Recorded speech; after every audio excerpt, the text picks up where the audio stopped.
When workers discovered a human leg bone sticking out of a vineyard, they began to dig, and what they found was an entire skeleton. They immediately called police, and police would then enter a world of betrayal, fraud, lies, and alternate identity. This is the case of Lauren Renee Sims, aka the case of Elisa McNabney. Viewer discretion is advised. Elisa McNabney, aka Lauren Renee Sims, was born on January 20th, 1966. While she was born in Massachusetts, while she was young, her family moved to Florida, and she was a great student, very popular, very pretty, and even had an IQ of 144. However, despite her knowledge, intelligence, and success, Elisa would drop out of school, have two children by two different men, and she began a life of crime. From stealing hair color kits to using credit cards that weren't hers and even obtaining credit cards in other people's names, Lauren Renee Sims had a long list of crimes, victims, and aliases behind her. By 1995, Elisa McNabney found herself in Las Vegas, where she walked into the office of Larry Mcnabney, who was immediately smitten and taken with the young woman. And while she did not have the necessary training to be an office manager, Larry gave her the job on the spot.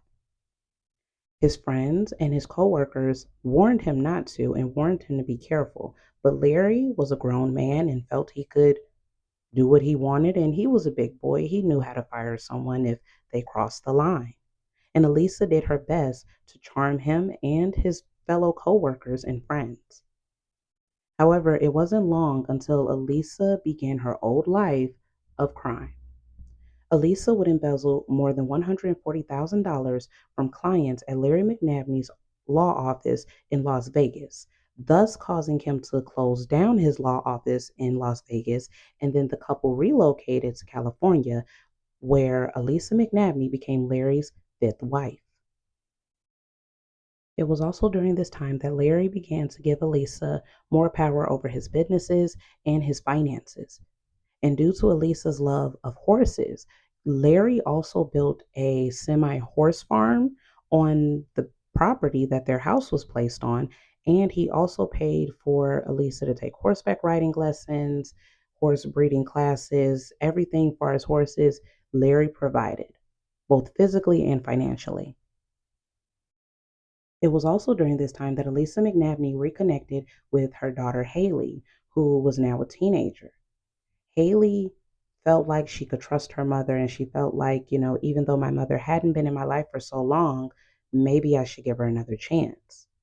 Everything seemed to be going well for Elisa until it didn't. It all started when Elisa began hiring new secretaries to help her run the law office in California. One of those secretaries was Sarah Dutra. Sarah Dutra, at the time, was a college student just trying to pay her way through school. And she became Elisa's best friend in a way. According to the other secretaries, while Elisa lavished gifts on everyone, Sarah became her favorite. The girls took shopping trips together, got matching shoes, matching clothes. Even at one point, they got matching cars as if they were sisters. And it wasn't long before Elisa brought her daughter, Haley, into the mix, and Haley too became one of the girls.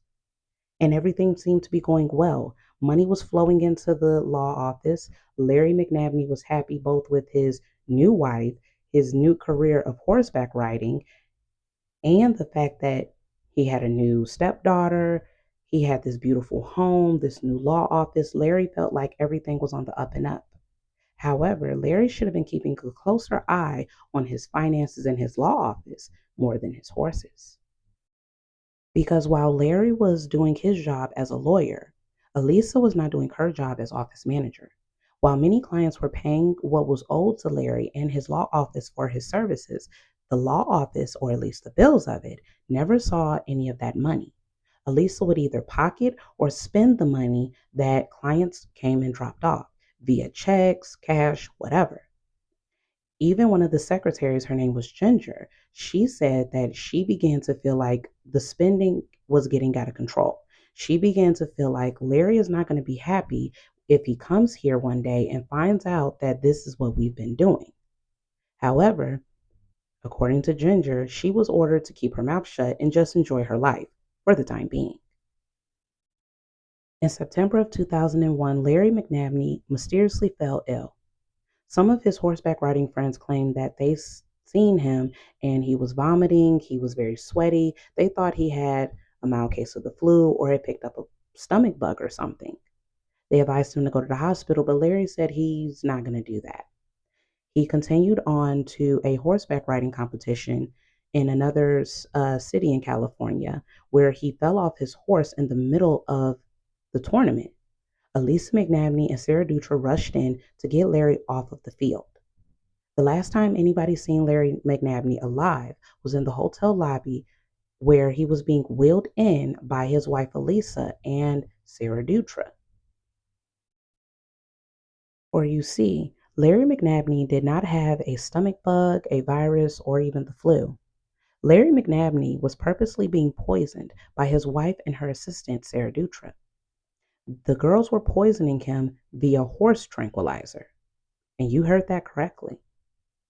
They would take horse tranquilizer and put it in a Visine bottle and drop drops into his mouth while he was sleeping. Or, as Sarah Dutra claimed, they put a few drops in his nightly drink that they knew that he was going to drink every night like clockwork. And it wasn't long before the tranquilizers began to take effect. While we may not know what Larry was thinking, what we do know is Larry knew something wasn't right with him, and he just could not do anything to stop it. On September 10th, 2001, that would be the last day that Larry McNabney would be seen alive. On September 11th, 2001, we all know where the public's eyes were at that time. And considering how high alert the entire country was, nobody was watching little hotels and motels and monitoring who's going in and out, which thus made Elisa McNabney and Sarah Dutra's job of getting Larry's body out of the hotel much easier than expected. The plan was for them to kill him in the back of his truck and bury him on the side of the road in California. But on the way to the burial site, Larry began to wake up. So they injected him with more tranquilizer and drove around a little bit until Elisa found a vineyard. She claimed that she picked the vineyard because Larry always liked wine, and that is where she buried him. And then for the next 2 months, while Larry's body sat in the ground, Elisa would spend his money, liquidate all his assets, and by the time it was all said and done, Elisa had packed up all of her things and fled the state, leaving Sarah Dutra to take the fall for everything. Because once police found Larry's body, it wasn't long before they tracked down Sarah Dutra, and it wasn't long before Sarah Dutra spilled the beans on everything and everybody. Police would eventually track Elisa McNabney to Florida, where she confessed 100% her role in the murder of Larry McNabney. And while she waited extradition, Elisa McNabney would shock people one last time. On March 31st, 2002, Elisa McNabney, aka Lauren Renee Sims, would be found unalived in her cell, having unalived herself. She claimed that she wanted her family to sue the jail and, with the funds from the lawsuit, have it put into a trust for her children, considering this was all that she could give them. She claimed that everything should die with her and that the money her kids received should help them move into the future without a heavy burden, meaning they won't be like most children, where their mom or dad's case is all over the internet, on court TV, etc., etc. Sarah Dutra in 2003 was charged, tried, and ultimately convicted for her role in the murder of Larry McNabney. She was sentenced to 11 years in prison, and she is currently a free woman. Her current whereabouts are unknown. Larry McNabney's children and his other family members ended up getting what was left of his assets. Elisa's daughter Haley also went on Dateline a few years back and detailed her life with her mother and while they were on the run. But the question still remains: what could have led a young woman with such beauty and such intelligence and potential to one day murder her husband and bury him in a vineyard? I guess we will never know.